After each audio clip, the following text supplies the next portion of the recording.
Grabando.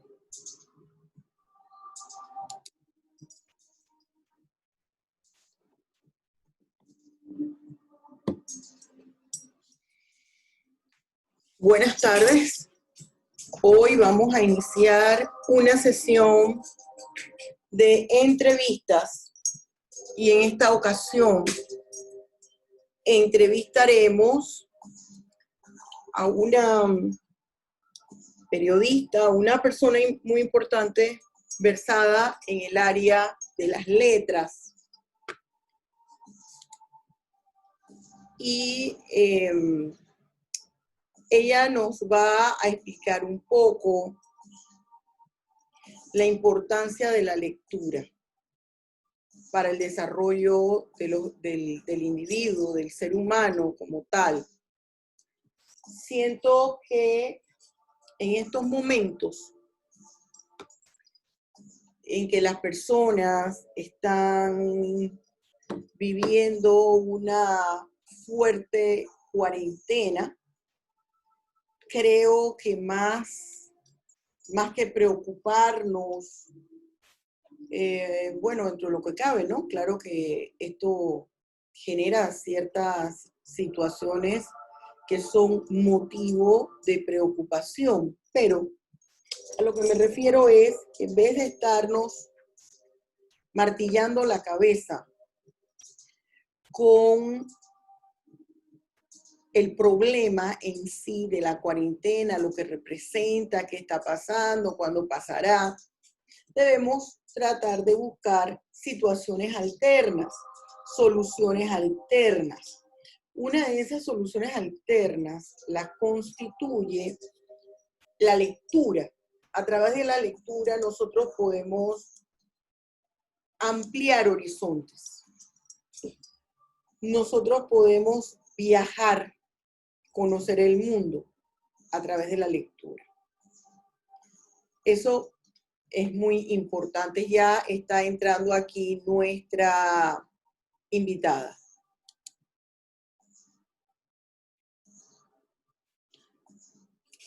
Hola Giniva, ¿cómo estás? Hola Giniva, ¿cómo estás? Bien, qué gusto. Qué bueno, estaba aquí haciendo una introducción señalando que en este programa que estoy iniciando contigo con respecto a diferentes personas que voy a estar invitando, y yo señalaba al inicio que en estos momentos, en esta época de cuarentena, en vez de enfrascarnos y enfatizarnos en el problema de la cuarentena, debemos buscar vías alternas. Y una de ellas es la lectura, que a través de la lectura podemos viajar, podemos hacer tantas cosas a través de la lectura. Es un mundo maravilloso. Entonces, ¿quién mejor que tú para tenerte hoy en este programa? Yo te doy la bienvenida. Contamos con la presencia de Giniva Chambers. Bueno, la primera pregunta de rigor, Giniva. ¿Quién es Giniva Chambers? Profesora, esa es una pregunta siempre difícil para alguien, ¿no? Soy una persona que me ha sostenido la esperanza y la fe. Y pienso que pues todo pasa siempre por una razón. Y que de las cosas malas siempre salen cosas buenas. Y que hay que vivir siempre con esperanza, que de lo contrario la vida no tiene sentido. Tenemos como personas tener proyectos de vida, tener sueños, porque de lo contrario, ¿qué sentido tiene seguir viviendo? Y no importa la edad que uno tenga. Yo tengo 64 años, profesora, y estoy, bueno, ¿quién más que usted sabe? Mi profesora querida de penal. Estoy en medio de una carrera de Derecho y que soy una convencida que uno nunca debe terminar de tener proyectos porque a descansar se va al cielo. Así es que, pues yo trabajé muchísimos años, casi 40 años en el mundo corporativo de la comunicación publicitaria casi 20 años estuve tuve una empresa de consultoría de negocios y de publicidad para las empresas me consultaban sobre la manera de aumentar sus ventas, cómo mejorar su imagen a nivel publicitario, a nivel de ventas, de supermercados. Y pues también trabajé durante 15 años como profesora en la Universidad de Panamá y en universidades privadas, enseñando pues estrategias de negocio en el mundo comercial, ¿no? Ya pues hace varios años, hace 5 años dejé eso. Ya estaba cansada, casi 40 años en eso. Y ahora pues estudio Derecho y manejo una fundación que fue creada pues en memoria de mi hija, Alicia, que era una joven periodista cultural. Y la misión principal de la fundación es promover la lectura, la cultura y las artes. Actualmente trabajamos con colegios secundarios de San Miguelito, fundando círculos de lectura con el objetivo de desarrollar una juventud sensible a la cultura y a los valores fundamentales que puedan elevar su espíritu hacia su desarrollo y hacia su evolución. Buscamos pues una juventud panameña honesta, culta y con valores, ¿no? Tal vez es soñar muy grande, pero poquito a poquito vamos logrando. La Fundación y yo pues, estamos convencidas que para salir de la pobreza, primero hay que salir de la ignorancia. La educación y la cultura pues, es el patrimonio de una persona. Pues, nadie, voy a usar términos de derecho, nadie te lo puede secuestrar, embarrancar, nadie te lo puede quitar, es lo que tú tienes aquí. Entonces, el antídoto de la pobreza no es el dinero, es la educación. Entonces, tú no puedes darle dinero a una persona que no sea educada, porque es como darle un algodón de azúcar a un niño, se lo devora enseguida y no tiene objetivo. Entonces, bueno, a eso es lo que tratamos de hacer, ¿no? Trabajar con esos jóvenes en San Miguelito, que ya después le iré, en la medida en que vayamos conversando, ir explicando, ¿no? Cómo lo hacemos a través de esos círculos, ¿no? De esos círculos. Muy bien. Entonces, tu experiencia es la prueba fehaciente, que la lectura es una gran herramienta para forjar una personalidad, para mejorar un nivel de vida, para el desarrollo del hombre, del ser humano en toda su dimensión. Tú has hablado mucho del círculo de lectura, pero para las personas que no están compenetradas con esta área, con el término círculo de lectura, puede ser que muchas personas leen, pero no han entrado a lo que es un círculo de lectura. ¿Qué es un círculo de lectura? Mire, un círculo de lectura es un grupo de personas que han decidido voluntariamente reunirse para leer al mismo tiempo un libro. Cada uno lo hace en su casa y una vez a la semana, una vez a la quincena, al mes, se reúnen para comentar las páginas que se han avanzado desde el encuentro anterior. Para interactuar, compartir, intercambiar ideas, experiencias y opiniones en torno a la lectura. Eso es lo que es un círculo. En algunos otros lugares le llaman club de lectura, en otros lugares se le llama círculo porque generalmente pues siempre uno se reúne, pone las sillas en círculo, por eso se llama círculo. Y pues los ingredientes para formar un círculo son 3. 2 lectores que forman el grupo, que puede estar alrededor entre 10 a 15 personas, claro, los libros y el coordinador. Y claro, un lugar donde reunirse. Ese es básicamente lo que es un círculo. Un círculo puede ser un círculo de adultos, puede ser un círculo de adolescentes, de niños. No hay una edad para desarrollar o crear un círculo. Eso básicamente, pues, lo que se busca aquí es estimular la lectura, ¿no? Y en los adultos, pues, que ya tienen el hábito, fomentarlo y hacer de eso, pues, una socialización. Ahora yo te pregunto, ¿es importante un círculo de lectura? ¿Cuál sería la finalidad? ¿Qué pasa con todas las personas que leemos pero que no tenemos un círculo de lectura? ¿En qué nos ayudaría? ¿Cuál es la finalidad de ese círculo? Bueno, miren, el objetivo de un círculo de lectura, pues, es leer, discutir y aprender del libro, ¿no? Cuando tú puedes ser una lectora, pero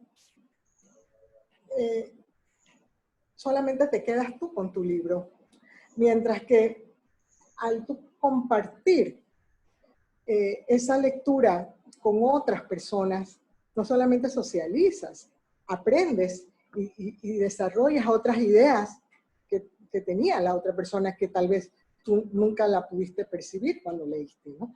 Entonces, se aprende mucho y a través del círculo de lectura se produce un fomento de la lectura, ¿no? Y se desarrolla la crítica constructiva que favorece la atención a ideas de otros. Además, se logra potenciar el debate y estimular el conocimiento de tendencias artísticas o intelectuales diversas, ¿no? Los círculos de lectura promueven y mantienen el placer de la lectura, el interés por compartir impresiones y puntos de vista.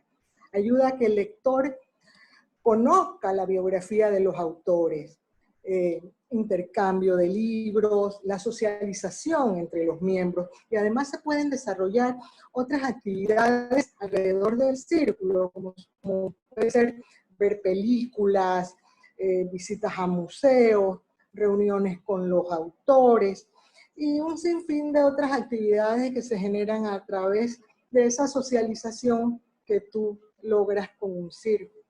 Como un grupo de amigos. Como un grupo de amigos. Quiere decir que esa importancia en atención a lo que tú nos estás señalando aquí del círculo de lectura gira en torno a la funcionabilidad que brinda. Sería como un apoyo, como cuando uno va a Alcohólicos Anónimos, a Comelones Anónimos, un apoyo, vamos a compartir algo en común, la lectura.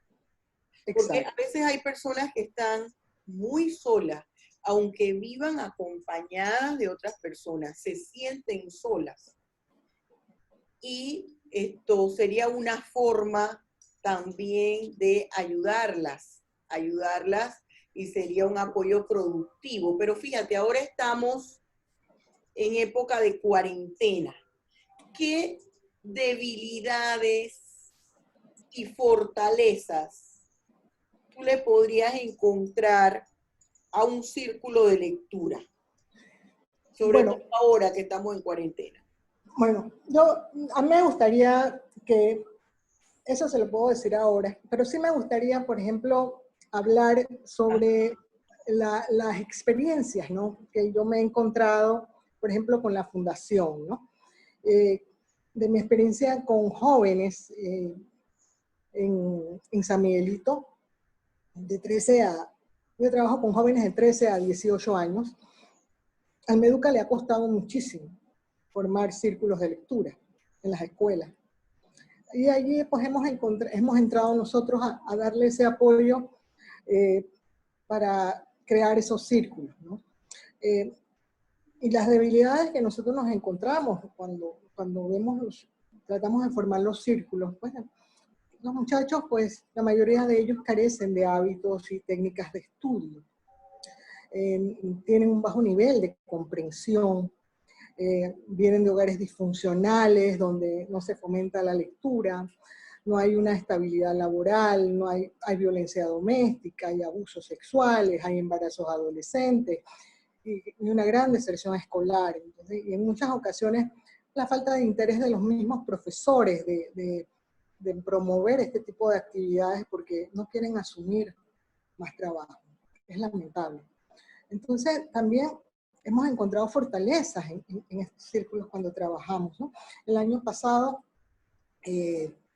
organizamos el círculo, el concurso de poesía, Alicia Mon, y la fortaleza es que encontramos que los jóvenes que están interesados en la lectura, de esos que no son muchos, lamentablemente no son toda la cantidad que quisiéramos, pero para nosotros los pocos que podemos tener en cada colegio, por ejemplo el Rubiano, con que hayan 40 estudiantes en un grupo de 3.000 estudiantes, pues ya para mí es bastante. Porque son diamantes en bruto que nosotros vamos esculpiendo y los vamos formando. Y la idea con todo esto es crear en esos jóvenes que les interesa la lectura y la cultura, un semillero de escritores, que a través de talleres de escritura creativa y de poesía, pues les vamos creando esa sensibilidad y amor por la literatura. Entonces, como les decía hace un rato, el año pasado hicimos el primer concurso de poesía Alicia Mon para empoderar a la joven mujer adolescente en San Miguelito. Y el tema era el valor de ser mujeres en la sociedad de hoy. Y fue un gran descubrimiento. Claro, a las jóvenes les dimos talleres de poesía y talleres de escritura creativa para que aprendieran la técnica y la métrica. Y sobre todo, pues, esas jóvenes participantes descubrieron, dentro de las limitaciones que ellas tienen, que podían escribir poesía, esas jóvenes que tienen un mundo de problemas en su casa. Y tanto así que las poesías ganadoras han sido exhibidas en el Museo de la Libertad en Albrook. O sea que eso es un gran logro para una joven en San Miguelito, que su trabajo se ha exhibido en un museo. Entonces, pues, para nosotros, pues, eso es un logro de ver que podemos hacer cosas con muchachos que tienen ese interés y que en barrios como esos, donde abunda la delincuencia, encontramos jóvenes con ganas de superarse. Yo siento todo eso que me dices, porque esos jóvenes de los cuales tú estás hablando van a las universidades. Vamos a hablar de la Universidad de Panamá. Específicamente, bueno, tú fuiste profesora de la Universidad de Panamá, sabes lo que te estoy hablando, de la Facultad de Derecho. A mí me preocupa mucho cuando un estudiante de la Facultad de Derecho no sabe leer. Empezamos con el texto legal, un código. Lea un artículo y dígame el tema central del artículo y los temas secundarios. Y el estudiante no lo sabe identificar. Y te estoy hablando de la mayoría de los colegios oficiales y particulares. Entonces, a veces cuando yo me reúno, tengo la oportunidad de reunirme con algunos docentes de la Facultad de Educación, yo les digo qué está pasando con los docentes que ustedes están preparando aquí. Porque la gente que se prepara en la Facultad de Ciencias de la Educación es la gente que va para los colegios, va para los COIF, va para primaria, va para premedia y va para la media. Y después va a ir a la universidad también a dar clases. Y el coordinador académico me dice, profesora, tenemos los estudiantes que son el reflejo de la sociedad que nosotros tenemos. Pero entonces yo le digo, profesor, está bien, son el reflejo de la sociedad que nosotros tenemos, pero esos van a ser los formadores de otras personas. Yo no puedo entender un docente que no le explica al estudiante o no le incentiva a la lectura. Y me preocupo mucho más cuando escucho ese docente hablando de medida de cuenta o de hábitat. veníamos a ser sin H. Entonces, ¿qué puedo yo esperar cuando un docente me habla de esa manera? ¿Qué puedo yo esperar a los jóvenes? Yo, producto de esa preocupación que he tenido en los más de 25 años, yo tengo de carrera docente porque he dado clase en todos los niveles académicos, desde primaria, multigrado al doctorado, estoy viendo lo mismo. Las malas calificaciones de los estudiantes, o las calificaciones de fracaso, o las F, como tú les quieras llamar, estoy convencida que no es porque el estudiante no tenga el concepto. Habrá algún porcentaje, pero la mayoría se debe a que no entiende lo que lee. No entiende lo que lee. Si yo no entiendo lo que leo, yo no puedo memorizar correctamente. Si yo no entiendo lo que leo, yo no puedo analizar.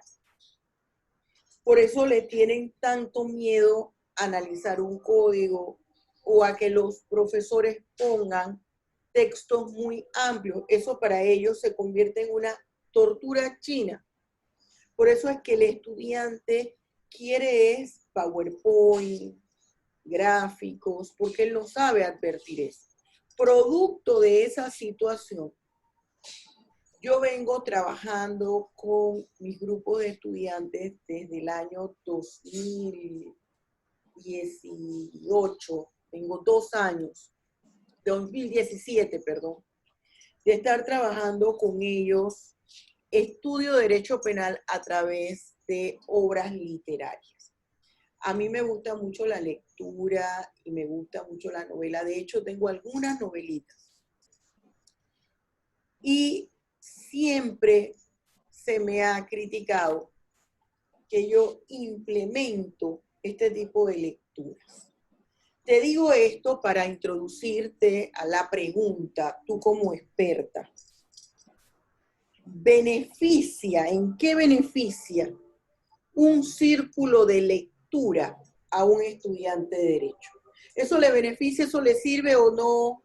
Eso es algo que se debe limitar a primaria, secundaria, o a las personas que no tienen nada que hacer.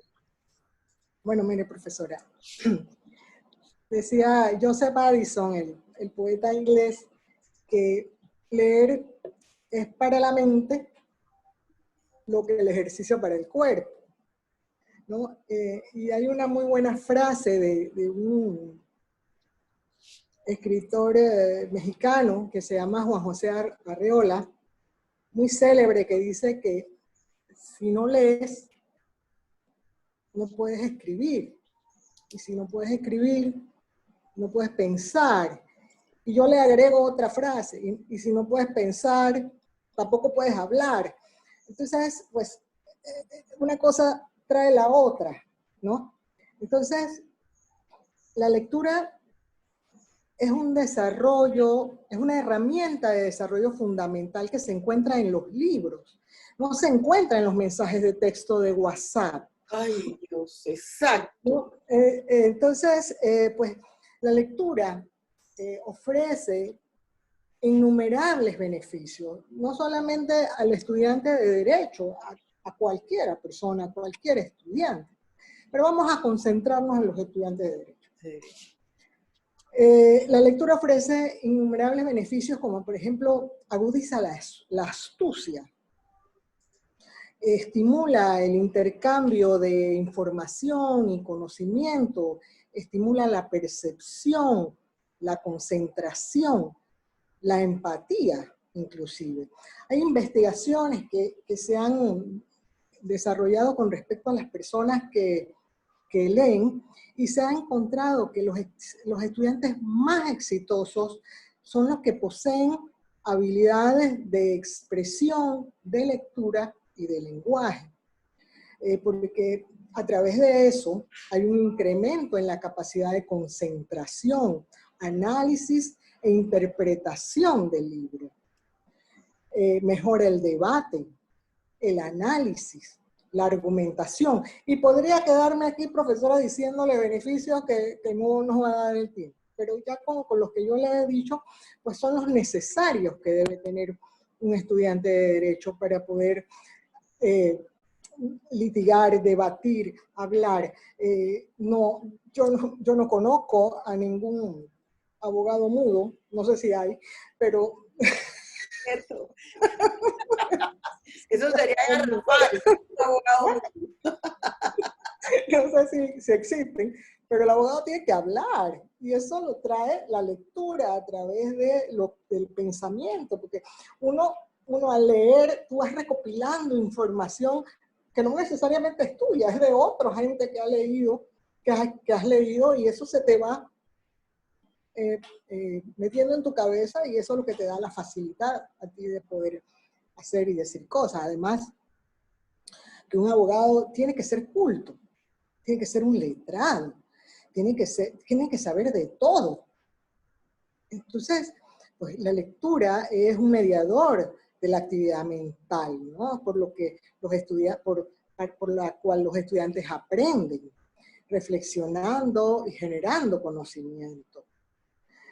Pero el valor de la lectura y la escritura en relación con la formación universitaria va más allá de las tareas académicas, ya que la lectura nos debe dar una visión del mundo y una mejor comprensión de nosotros mismos como personas.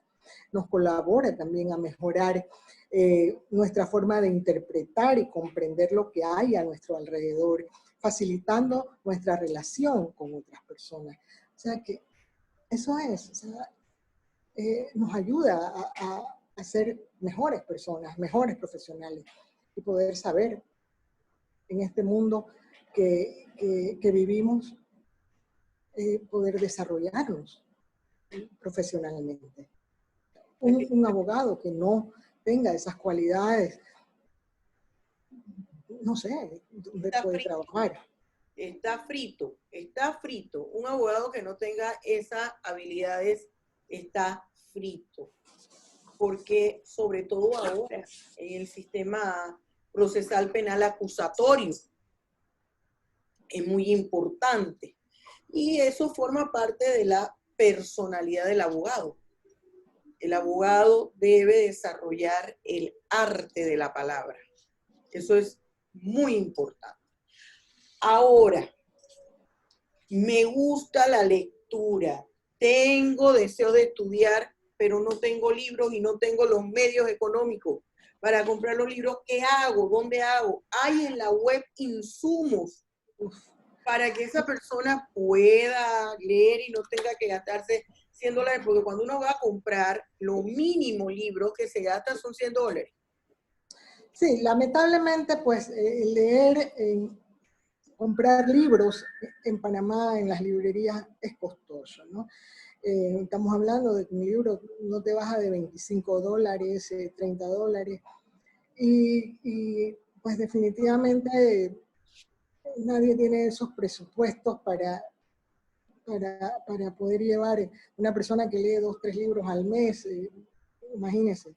Pero existe a través del internet muchísimas formas de bibliotecas virtuales, ¿no? En donde uno puede accesar.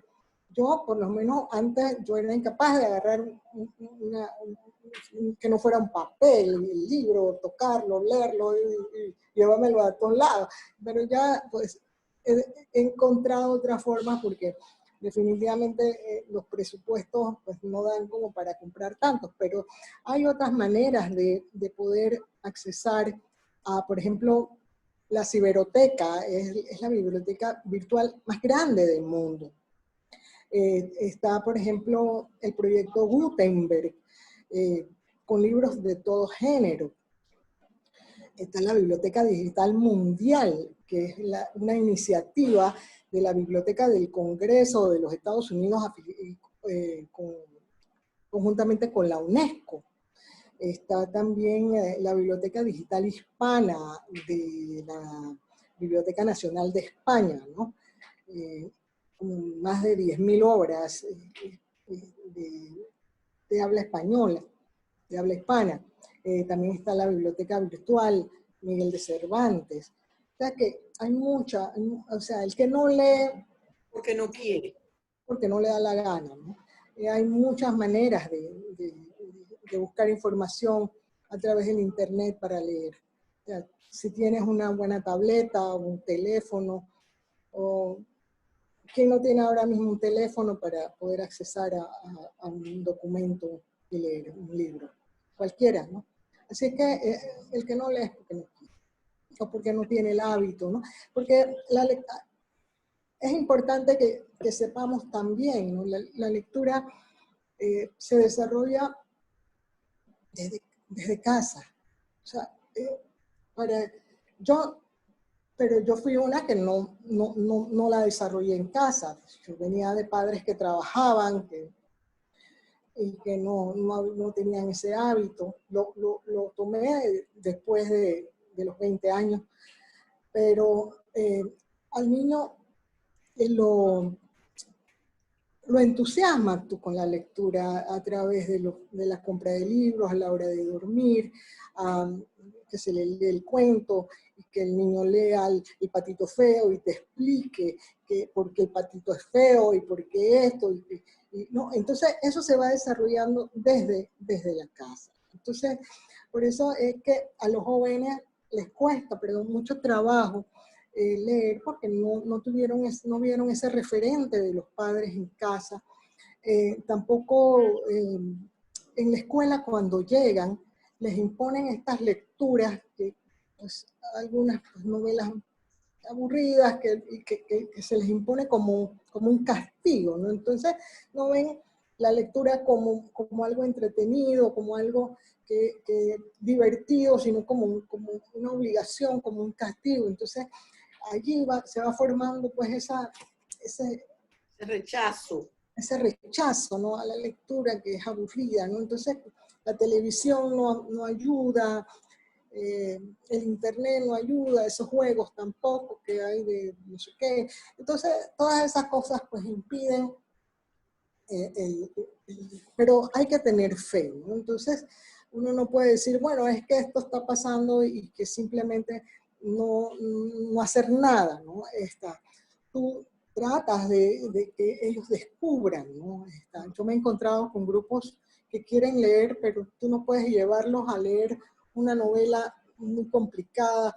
Comienzas, bueno, vamos a leer un manga, hasta manga, que son esos cómics japoneses. Comenzamos por ahí, y de repente vamos a otra cosa, y cuando se dan cuenta están leyendo una novela, y comenzamos con un manga. Entonces, al joven pues se le va enamorando, sin que se dé cuenta, lo vamos introduciendo a la lectura, y cuando se dan cuenta, pues ya están leyendo. Ya que esa lectura, ese proceso debe implicar un cortejo para que ellos entiendan la importancia, les gusten, se interesen. Sí, por lo menos en el caso nuestro de San Miguelito, por ejemplo, ellos tienen premios, ¿no? El premio es, por ejemplo, que también es parte de su formación, por ejemplo, ir a un ballet. Para ellos es toda una novedad, pero es parte de su formación cultural. O ir a hacer un paseo al Casco Viejo, o ir al museo al biomuseo, o sea, ese tipo de cosas que, si bien es cierto, también nos estamos insertando dentro de la cultura, para ellos es un premio, porque los sacas de su ambiente de San Miguelito y los traes a este lado de la ciudad a ver otras cosas a las cuales ellos no están acostumbrados. Entonces, ese premio ellos lo valoran. Lo valoran, claro. Ellos lo valoran. Yo quisiera, para no tomarte tanto tiempo. No, profesora, para nada. Aquí el tiempo que usted quiere. Ay, muchas gracias. ¿Tú crees que llegará el momento en que ese libro impreso desaparezca y estemos todos con nuestra tablet leyendo los libros digitales? Ay, ojalá que no, profesora. Sería muy triste, ¿no? Que eso sucediera. Bueno, mire lo que está pasando con los periódicos, ¿no? Los periódicos ya son cosas del ayer, ¿no? Y es lamentable, ¿no? pero va a suceder. No lo sé. He conversado con algunos escritores sobre eso y me han dicho que eso no va a suceder, ¿no? Que siempre va a haber ese interés por el libro impreso y que pues se ve la alternativa de la lectura virtual como una alternativa. La gente sigue comprando libros, por ejemplo, en otros países donde la lectura es más barata, se compra libros. Aquí en Panamá, pues, la lectura es cara, pero en otros países la lectura es barata y se compra y se sigue comprando libros. Es que el libro yo le siento personalidad. El libro impreso tiene personalidad y tiene historia. El libro digital no, pero lastimosamente siento que hacia allá nos conducen.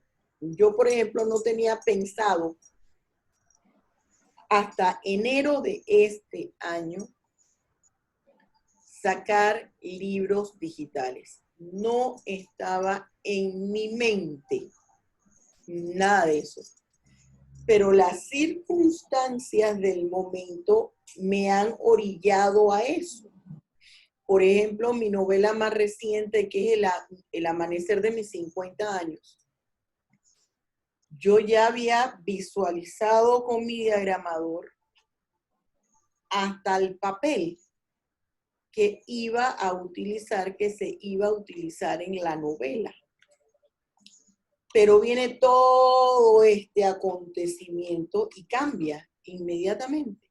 Y yo veo que se están haciendo ya las presentaciones de libros virtuales. Los congresos ya van virtuales.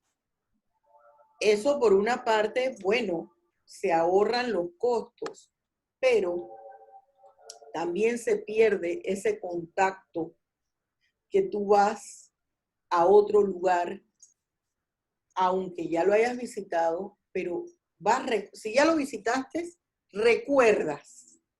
Viene el recuerdo de los momentos vividos. Ay, mira, yo fui a tal parte. Ay, mira, esto ya cambió. Y si no lo has visitado, entonces el conocer un lugar diferente, su cultura, su idiosincrasia, cómo se piensa, cómo escriben. Yo soy una amante de la lectura. Pienso que si no hubiese sido abogada, yo me hubiese dedicado exclusivamente al estudio de la literatura. Exclusivamente al estudio de la literatura me apasiona. Trato de llevar y volcar todo eso al derecho. Estructuré una pequeña guía para los estudiantes siguiendo todas las anotaciones y los lineamientos que tú hiciste el favor de enviarme. Y me llamaba poderosamente la atención porque tú haces énfasis que lo principal es identificar el autor, el tema, aspectos que son propios de literatura. Y cuando yo leí esos lineamientos que tú me hiciste el favor de mandarme, yo inmediatamente vino a la mente los primeros análisis que mandé a hacer en los salones de clase. Los estudiantes decían, pero profesora, si esto no es curso de literatura, yo tuve la experiencia positiva, que esos fueron pocos. Te puedo decir que de los 5 grupos que he tenido siempre, haciendo un total de entre 150 a 120 estudiantes, tuve como unos 20 que no les interesó y lo dijeron porque nosotros hacíamos lo que yo le llamaba las plenarias, donde ellos podían explicar y decir lo que ellos sentían, hablar de la obra. Entonces, como unos 20 personas, mire, no nos gusta leer. Leímos esto porque era una asignación, y te estoy hablando de una novelita cortita. Tuve un 95% que pensó que era mi vida, que yo estaba hablando de mi vida en la novela. profesora, pero es que fulana de tal, esa era usted. Profesor, o sea, ellos identificaban en cada uno que era mi vida y no es cierto. Yo les explicaba que hacía muchísimos años, en la década del 90, yo he viajado mucho, gracias a Dios. Tuve unos padres fabulosos que me costearon los estudios donde yo quise, como yo quise, y eso incluía los viajes. Y una vez tuve la oportunidad de ir al continente africano y visitar Nigeria, pero hace muchísimos años, en la década del 90. Entonces yo me alojé, estaba jovencita, y me alojé era como un hotel boutique. La dueña era una inglesa rubia, ya una señora ya, rubia de los ojos azules. Me estoy adelantando que tú la vas a leer, pero no importa. Rubia de los ojos azules. Y su hija era morenita, pero un color negro de ébano muy lindo, una niña muy linda, negra. Y atendía con ella, la señora era la dueña, y atendía con la hija el negocio. Entonces yo he sido disciplinada, pero desde joven siempre fui disciplinada. Entonces yo bajaba a desayunar temprano, porque me estaban esperando, que me venían a recoger, yo estaba en ese momento haciendo apenas mi maestría en México, y fuimos a un evento. Y siempre me gusta quedarme en hotel, no me gusta quedarme en casa. Y ella me veía que yo era puntual a la misma hora, a mí nadie me tenía que esperar, yo estaba ya recibiendo mi desayuno en el hotel. Y ella se acerca y me pregunta que si yo era de allí, que si yo era del continente africano. Digo, no, yo vengo del continente americano. Dice, es que te veo con las batas. Digo, es que me encantan mucho los colores y las batas. Este collar y este bolso son de Etiopía. Y entonces me encanta, me fascina. Y esto me empieza a contar que por qué yo estaba allí, ya le expliqué. Total, hubo un problema cuando venían acá a buscar, no sé qué pasó con el evento, llamaron que no iba a ser en la mañana, sino en la tarde. Y la señora me dice, yo te quiero contar mi historia. Si yo te cuento mi historia, ¿tú la vas a contar del lugar donde tú vives? ¿De tú vienes? Digo, sí, en ese tiempo yo vivía en México. Yo me comprometo en algún momento de mi vida a contar su historia.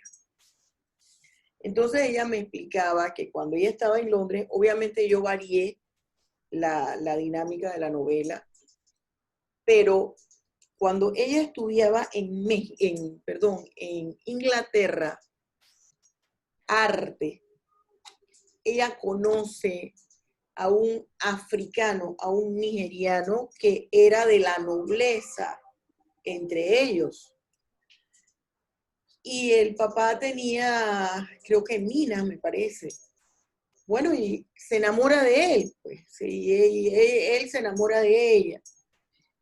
Ella queda embarazada y viene con él a Nigeria. ¿Cuál es la sorpresa cuando la lleva a conocer a la familia del muchacho? La rechazaron totalmente, porque él era un príncipe. Y entonces ella era una plebeya. Y el rechazo fue a tal punto que jamás permitieron que el muchacho se reconociera a la hija de ella. Eso la marcó a ella para toda su vida. Y yo le decía, pero yo me hubiera regresado para mi país. ¿Qué sigo yo haciendo aquí donde nadie me quiere con tantos problemas? Me regreso para mi país. Dice que no. Ella le gustaba África, le gustaba el continente africano. Pero ella desarrolló en la hija ese sentimiento, ese rencor hacia la experiencia vivida. Y eso le marca tanto en la vida de la hija que nunca puede tener una pareja estable. La hija tenía varios hijos, cada uno con su papá, pero yo entiendo que eso era producto de lo que la mamá le enseñó, que no le, cada vez que ella tenía una relación, la mamá inmediatamente le decía que tuviese cuidado porque no había una persona más discriminadora entre sí que la persona de color, la persona de etnia negra. Y ese fue el motivo que yo redacto, yo escribo esa novela. Entonces todo el mundo pensaba, claro, la novela es distinta, yo no la redacté como ella me lo contó porque era muy triste, pero yo tomé esa idea y le di otro matiz porque a mí me gusta verlo todo en positivo, no me gusta ver las cosas en negativo. Y esa es la historia de esa novela y de cada una de las novelas que yo estoy tratando de ir colocando ahora en el sitio web con el diagramador. Antes de entrar a esta entrevista, que me hiciste el favor de aceptar, estaba casualmente reuniéndome con el diagramador y me dice, usted no descansa. Yo no descanso. A descansar al cielo, profesora. Exactamente, se va a descansar. Y así tengo a mi hija. Le dije a mi hija, le prometí que hoy, ahora después de tu entrevista, yo tengo otra entrevista con un procesalista brasilero, que es el doctor Odone Sanguiné. Le dije, después que yo termino la filmación con el doctor, que ya yo grabo y subo al YouTube, le dije, te dedico todo el tiempo y vamos a estudiar las tablas. Entonces ella también le gusta escribir, yo te he comentado, y hace poemas, hizo ahora un poema para el Día del Padre. Y ella tiene sus tablets, le gusta hacer también diseños de casa y todo lo demás. Entonces yo le digo, mira, en la vida todo no puede ser juego. Tú tienes una responsabilidad. Esta semana estuviste de vacaciones, empieza la clase el lunes virtual en su plataforma Zoom. Entonces tú puedes hacer tu juego en tu tablet y vas a buscar en YouTube programas, yo no se los busqué, le dije, tú misma los vas a buscar, programas de tablet de las tablas de multiplicar, y yo voy a ver por el récord de lo que has visto en YouTube, si en realidad practicaste las tablas o no. Y me dice, está bien, mamá. Bueno, total, ya le fui dando las tablas por día, y hasta hoy era el número 7, ¿no? La tabla del 7. Entonces le dije, cuando ya terminamos, vamos, dice mamá, pero tú no descansas. Digo, mi amor, descansar se va al cielo. Ahora es el momento de trabajar. Y me dice, voy a contarte los minutos. Y está ahora, pone en un recuadro su programa de YouTube con su tabla y en el otro está ella diseñando sus casas y todo lo demás. Pero es toda una enseñanza, es toda una enseñanza de vida. Yo te agradezco muchísimo, Geneva. Sí, profesora, yo le agradezco mucho ese interés que usted ha mostrado en ver cómo se implementan los círculos de lectura en los estudiantes de la Facultad de Derecho, aunque sea que lean un libro, así los vamos estimulando a lo que es el análisis, la discusión, porque como usted también lo ha dicho, pues les cuesta trabajo el comprender lo que leen, pero hay que estimularlos para que vayan ellos entrando a lo que viene siendo el análisis y sobre todo el debate, ¿no? Y darles esa oportunidad, porque yo pienso que a los jóvenes hay que darles la oportunidad. Hay que darles la oportunidad y hay que permitirles que se equivoquen. El otro aspecto que yo he notado en ellos es que la gran mayoría de los profesores venimos de una formación eminentemente conductista. Nosotros venimos de una formación donde no existía la computadora, no había PowerPoint, nadie nos explicaba, ni siquiera con los cuadros sinópticos de aquella época, que aún todavía se utilizan, pero jamás un profesor empezó a enseñarnos cómo se analizaba un código. El enseñar el código era decir, apréndase el artículo fulano al sutano, al mengano, y usted aquí lo viene a decir. Y cuando se nos ponía en aquellos profesores que nos ponían análisis de caso, jamás se nos decía cómo. Se nos dictaba el problema y deme la respuesta, pero ¿cómo lo hago? Entonces, los profesores muchas veces repetimos los patrones de enseñanza que tuvimos. Y cuando alguno de nosotros tenemos algo ahí distinto, ya yo me he dado cuenta, es porque somos educadores, que hemos llevado el curso, no sé si el hecho de que yo sea maestra, de que sea docente, educadora, es lo que me ha permitido advertir y he convertido los salones de clase en un laboratorio. Yo hice mi práctica de educadora en México, en un salón multigrado. Y la profesora, la tutora, que tenía que dar el informe de cómo yo me manejaba, me enseñó muchísimo. Y ella me decía, de nada vale que el estudiante tenga la información en aquella época, de nada vale que el estudiante tenga la información si no lo sabe aplicar, tenga el conocimiento y no lo sabe aplicar.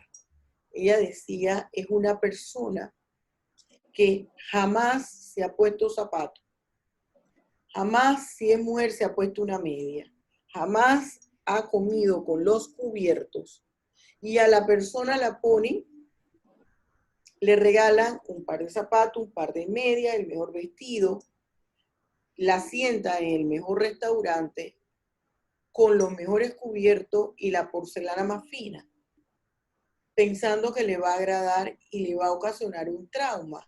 No va a poder hacer nada. Y eso me quedó de experiencia. Ahora estamos en la era de la tecnología, en la era de la información. No hay nada que yo te esté diciendo a ti que tú no la puedas buscar en internet. Pero ¿qué es lo que tú sí no puedes buscar en internet? ¿Cómo vas a procesar esa información? Por eso es que el joven se le dificulta hasta copiarse de la internet. Porque ve una página que hay 800 renglones o 1000 renglones y él no sabe cómo copiar, integrar un pedazo de arriba con un pedazo de abajo y ponerle el que está en el medio arriba. Él se lo quiere copiar tal cual como lo ve, porque no sabe que en esas 1000 palabras o en esas 700 palabras, en esas 800 palabras, no todo es importante. Otra cosa que yo he notado, y no solamente en los estudiantes, en el profesional de hoy día, le falta establecer un amarre. Te doy una idea, te doy 3 ideas que son buenas, pero ese punto de amarre entre ellas no la pongo, y eso para el abogado es fundamental. Ese yo le llamo el punto amarre. Los pedagogos le dicen el hilo conductor de una idea con la otra. A mí me enseñaban que los párrafos se estructuraban pequeños cuando uno estaba empezando para poder entender la relación de una idea de un párrafo con otra idea y que en cada párrafo solamente se replicaba una idea y esa idea se desarrollaba y se iba ampliando a medida que usted va escribiendo. Pero ahora son otros tiempos y los jóvenes tienen. Si yo le digo a mis papás y se ríen, y le digo a mi hija, si yo hubiese nacido en esta época, o en mi época yo hubiese tenido esta tecnología, yo estuviera en la NASA. Hoy día yo estuviera en la NASA, porque esto es un mundo. Nosotros teníamos que esperar que el profesor nos dijera lo que estaba pasando en otros lugares, y uno viajar para comprar un libro y ver qué estaba pasando en otra parte. Ahora no, ahora tú haces clic y sabes lo que está pasando en China, en Japón, en Australia, en Tanzania, en donde tú quieras. Estructuré la guía, la vas a ver colgada, la estructuré en varias partes, porque ese texto yo lo voy a utilizar para hacer círculos de lectura en diferentes materias. Por ejemplo, en la nacional yo doy penal. Ahora con el doctor O'Donnell, que es de la Universidad en Brasil, en Porto Alegre, yo doy procesal penal. La voy a usar con ellos en procesal penal, porque ellos manejan, como es el portugués, ellos forzosamente tienen que hablar 2 idiomas y hablan hasta 3 idiomas. Pero me explica el profesor que los estudiantes en Brasil, sobre todo en Porto Alegre, tienden a escoger antes que el inglés, aunque también lo hablan, el español, porque es más fácil aprender para ellos, después del portugués, el español que el inglés. Ellos son estudiantes trilingües. Entonces voy casualmente a ver lo que es el círculo de lectura para procesar, y lo tengo también para derechos humanos. Tú vas a ver la estructura, como lo que tiene ahora. Ya después, eso debe estar colgado a más tardar el domingo, porque el lunes yo voy a hacer la presentación o sea, a medida en el orden en que empieza. Ya empezamos clases todos los días que nos toque hasta el 25 de julio. En la reunión de los departamentos les digo yo a los profesores, los estudiantes no aguantan tener todos los días clases de las 8 materias. Eso es imposible. O no se recomienda. Porque este sistema no es para uno verse todos los días. Ahora, yo también creo que como es nuevo para los jóvenes, hay uno que me dice, profesora, usted me tiene loco. Digo, pero yo ¿por qué te tengo loco? Dice, me va a dar una embolia. Digo, si te da una embolia y te mueres, ya no va a servir de nada el esfuerzo que hiciste. Digo, ¿y por qué te va a dar una embolia? Dice, porque es que usted es tan ordenada que yo me confundo. Digo, pero ¿cómo me vas a decir eso, muchacho? Dice, sí, profesora, me confundo, porque cuando yo voy a ver y abro el sitio web, yo veo que usted tiene todo ordenado, todo ordenado, todo ordenado.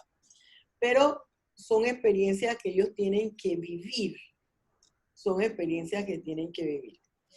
Así es que no sé si quieres agregar algo, decir algo más. Bueno, darle las gracias, profesora, por la oportunidad de invitarme a hablar sobre el tema y agradecerle pues que este tipo de oportunidad de hablar sobre la lectura y de su importancia, pues, y que además usted la implemente en la universidad con los estudiantes, pues es todavía más gratificador poder apoyarla a través de mis vivencias y cooperarle, porque la idea mía es que se vayan fundando círculos. El tema con los círculos es que al principio los círculos de lectura eran muy elitistas, ¿no? Eran grupos muy intelectuales donde se reunían ciertos grupos de escritores, de gente conocedora, y se quedaba un grupito, ¿no? Entonces, por ejemplo, Alicia, mi hija, a los 15 años, ella formaba parte del círculo de lectura de Guillermo Andreve. Guillermo Andreve era escritores, ya ella estaba metida ahí a los 15 años. Entonces, eran grupitos que se formaban de gente que formaba círculos de gente conocedora, amante de la lectura. Pero yo soy una convencida de que los círculos deben desarrollarse para fomentar la lectura, para desarrollar el interés de la lectura, para que la gente lea, para que la gente comente, para que la gente debata, para que la gente pueda descubrir otros mundos a través de la lectura. Entonces, no es cosa de que es solamente un grupito de intelectuales los que se reúnen a leer y para discutir, no, la lectura debe ser de todos, de un mundo libre donde todos podamos tener la oportunidad de participar a través de la lectura. De compartir. Fíjate que eso es algo que yo extraño mucho de México. Yo viví 10 años en México. Esas tertulias del café. El mexicano es mucho de ir al café a conversar sobre el periódico, sobre los libros, y se entabla de la lectura de un libro, de eso se extrapola algún problema de actualidad.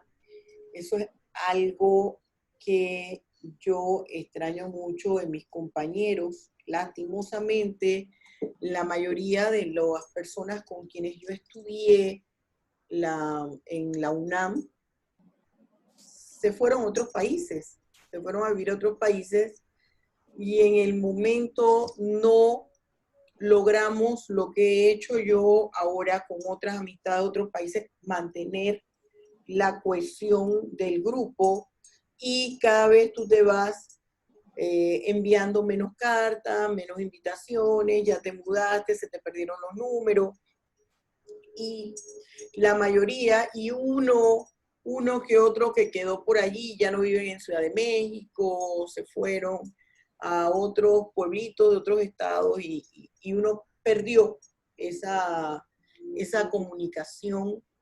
Pero esas tertulias son muy sabrosas, y yo que me gusta la lectura y soy cafetera, ¿qué te puedo decir? Sí. Entonces, no, y definitivamente pues es una forma para mí yo socializo a través de la lectura. Entonces, no,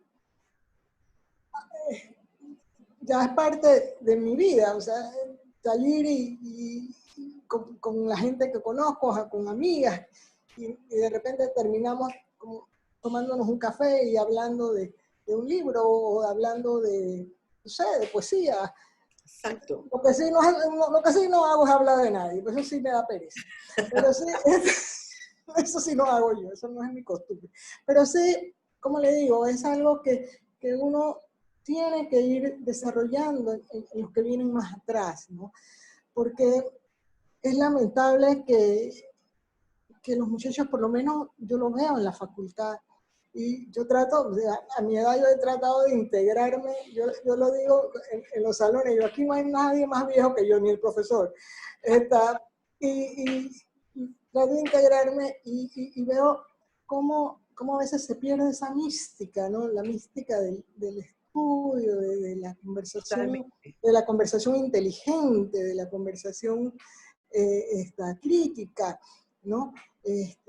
Eso yo siento que se está perdiendo en la Facultad de Derecho. Esa conversación de afuera, donde se sientan los muchachos, ya no hay una conversación de gente, ahí no hay una mística, no hay una coherencia, nada. Entonces, es preocupante. Yo me siento muy preocupada porque, por ejemplo, para mí, yo quiero mucho a mi Universidad de Panamá. Yo no sé lo que esté pasando en la formación de otros abogados en las universidades privadas, no sé. Pero yo siento que hay que meterle mano a esos muchachos de la Facultad de Derecho. Tienen orígenes muy, muy sencillos y vienen de lugares que pues, no han tenido muchas oportunidades, de escuelas públicas que no han tenido el mejor desempeño escolar, pero pero tienen todo el derecho, ¿no? de desarrollarse culturalmente. Y lamentablemente, pues, a veces tratar de llevar adelante esos programas cuesta, ¿no? Cuesta mucho porque viene el rechazo, porque el no sé, no puedo, el tengo miedo, aparte de que nosotros los panameños, a veces pienso que ya forma parte de nuestra cultura. Yo siento que el panameño se minimiza, se minimiza, se minimiza y siente que no lo puede lograr. México, que es un país tan rico, también es un país muy pobre. Hay estudiantes, yo veía estudiantes que yo decía, pero Dios mío, en esa situación yo no vendría para una universidad, porque ellos no saben en realidad si van a comer no solamente hoy, sino cuando vuelven a comer y vienen de distancias, son distancias impresionantes, que tienen que tomar buses, tienen que tomar buses internos, buses que los lleven hacia donde están los metros, hacer varios transbordos, porque es un país muy grande, gente que viene, como decir, de Chiriquí hacia acá, que le acorta ese maravilloso metro, pero por dentro del metro eso es caminar y hacer transbordos y hacer muchísimas cosas. Y dan el 200%. Nosotros en Panamá tenemos otra condición y otra realidad y damos el menos 0,000000001%. Yo recuerdo, profesora, yo daba clases en una universidad privada, en la escuela de maestría, y había una estudiante, ¿no? Estábamos hablando sobre la cultura y la descortesía, ¿no? Que teníamos para mí. Somos groseros a veces en nuestra forma de hablar. Entonces, yo tratando de buscarle una justificación, ¿no? al por qué a veces somos groseros, a veces no. Yo dije, bueno, lo que pasa es que pararse a las 4 de la mañana, no tener agua, no tener condiciones básicas necesarias, un transporte donde tienes que montar a las 4 de la mañana y tenemos unas 3 horas en llegar al trabajo, y cualquiera llega de mal genio, de mal humor, y pues eso no cambia nuestro temperamento, ¿no? Y tal vez por eso pues somos groseros. Entonces me levanta la mano una estudiante, una colombiana, trabajaba de gerente en un hotel. Dice, profesora, usted me va a disculpar, pero nadie peor que los colombianos. Nosotros los colombianos vivimos peor que los panameños, 10 veces peor, y somos amables. Es cierto. Y somos amables. Igual nos tenemos que montar en un bus que se está cayendo, no tenemos dinero, no tenemos las facilidades que tienen los panameños aquí, pero somos amables. Y tuve que aceptar que la amabilidad y la cortesía viene de casa, ¿no? Y entonces, es cierto, o sea, no tiene nada que ver con el problema económico, ni el problema del bus que no llega o del agua que se fue. Es un tema de casa, ¿no? que te lo imponen en tu casa, de estructura, de forma de ser, ¿no? Entonces, es cierto, y lo vemos, yo lo veo diariamente, las personas, la grosería, el mal gusto, la vulgaridad. Y que pues, en estos días, en una clase de psiquiatría forense, el profesor renunció por una grosería que se le hizo en medio Zoom de un estudiante clandestino, no sé dónde estaba quién era el estudiante. La cosa es que ese tipo de cosas lo vemos en la universidad, en la facultad. La grosería, la vulgaridad La vulgaridad, exactamente. y el mal gusto. Que es algo de mal gusto que no debe ser, porque yo siempre he dicho, el abogado proyecta imagen, y parte de la imagen no involucra si el vestido es caro o no. Cómo tú te proyectas, tus modales, tu forma de proyectarte, de hablar, eso es importante. El abogado no puede hablar mirando para el piso, como si algo se le cayó permanentemente, no, de frente, hable de frente, mire a la persona. Para eso tenemos los ojos, el rostro, tenemos que mirarnos. Y mira ahora, con esto ya solamente podemos vernos virtual. Te agradezco, Giniva, una vez más. Voy a entrar ahora al otro programa. Espero que te guste cuando ya lo veas colgado en el canal. Me avisa para verlo. Te voy a avisar. Para compartirlo. Exactamente. Así es que nos vemos pronto. Hasta luego. Gracias. Muchísimas gracias. Chao. Bye.